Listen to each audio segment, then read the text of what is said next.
Today on Video Post Online, we're talking all things Avid, Final Cut Pro Studio, and the Adobe's Masters Collection.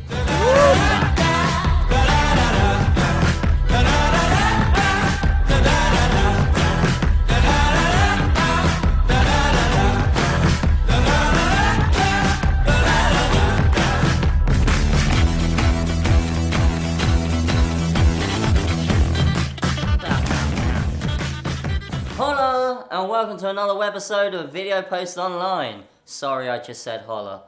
So, in this episode, we hope to be answering that question every video nerd fights over with other video nerds. Which post-production package is the best?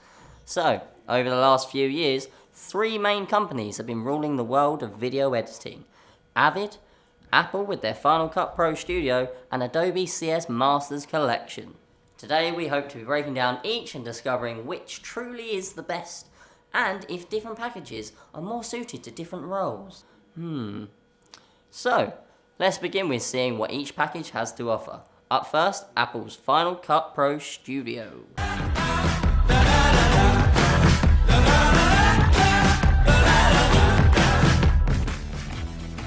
As you may or may not be aware, late last year Apple updated their Final Cut Pro 7 package to Final Cut Pro 10, or X, as they're calling it. You may or not be also aware that this is not at all an update, and is in fact more like an entirely new package, which in no way resembles any other version that came before it.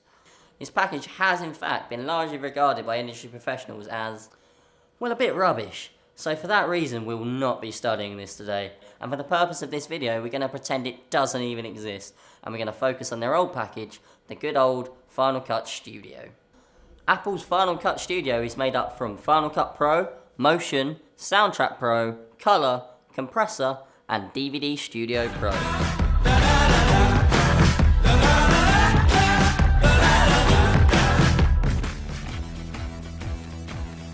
Adobe's answer to post-production is their Masters Collection, which is currently at version 5.567 something or other. This is a really great package, and includes everything any up-and-coming video editor needs, as well as meeting the standards of professional video editors too. The Masters Collection includes Photoshop, Illustrator, InDesign, Flash, Dreamweaver, Premiere Pro, After Effects, Audition, On Location, Encore, Bridge, and even more. All of this is way more than anyone working with video needs, and is also aimed at graphic designers and people working in other creative industries as well.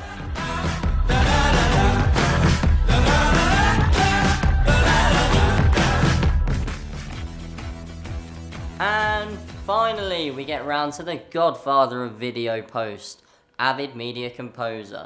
So, Avid on the whole is one of the more largely used packages in the industry, and is the only one of the three with a compulsory dual screen edit mode. Avid really made full use of the 3-point editing, and its effective user-friendly workspace means edits can be undertaken very, very quickly. Unlike its competitors, Avid Media Composer is not part of any packages as such, so DVD building and so on still requires additional packages. So, do the packages have similar software for similar roles? Well, let's see. For basic non-linear editing, from Team Apple, we've got Final Cut Pro Studio, and from Team Adobe, we've got Premiere Pro. Creating DVDs, we have DVD Studio Pro and Encore. For motion graphics, we have Apple's Motion and Adobe After Effects. For audio post-production, we have Soundtrack Pro and Audition. But for me, this is where Adobe have really got the upper hand. No other packages come complete with a photo editing software, and certainly none as good as the granddaddy of them all, Photoshop. So, there is the quick overview of what the packages have to offer. But which one's right for you? I talked to a media production student about their video post software of choice. Well, my preferred choice is usually the Master Collection. This is mainly from just habit, having used it for some time now. In After Effects, adding effects is really simple, and what's great about it is because it's so simple, it allows you to experiment more, it allows you to play more with the timing.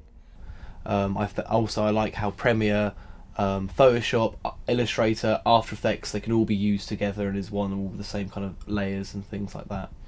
Makes life a lot easier when editing and working with different media.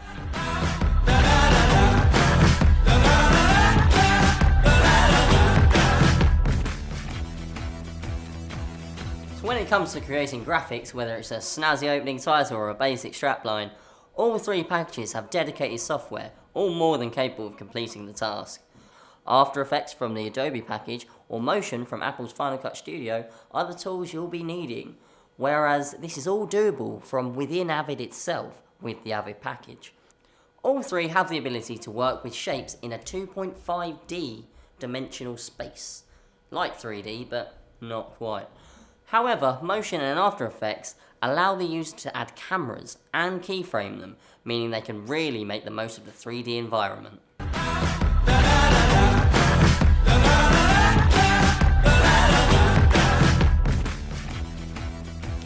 Colour correction can be one of the most important parts of post-production, and it's at this stage your video can really gain its professional look. Whether it's adding contrast, filters, or saturating your image, it can change the feel completely. Avid has a standard 3-way colour corrector built into it. After Effects has tools that allow you to adjust the whole image, as well as some nifty little plugins that act as standalone colour graders themselves. But Apple's Final Cut Studio is the only one of the three with a dedicated built-in colour grading software called Color. And with this software, you can adjust the whole image, just sections, or even individual colours.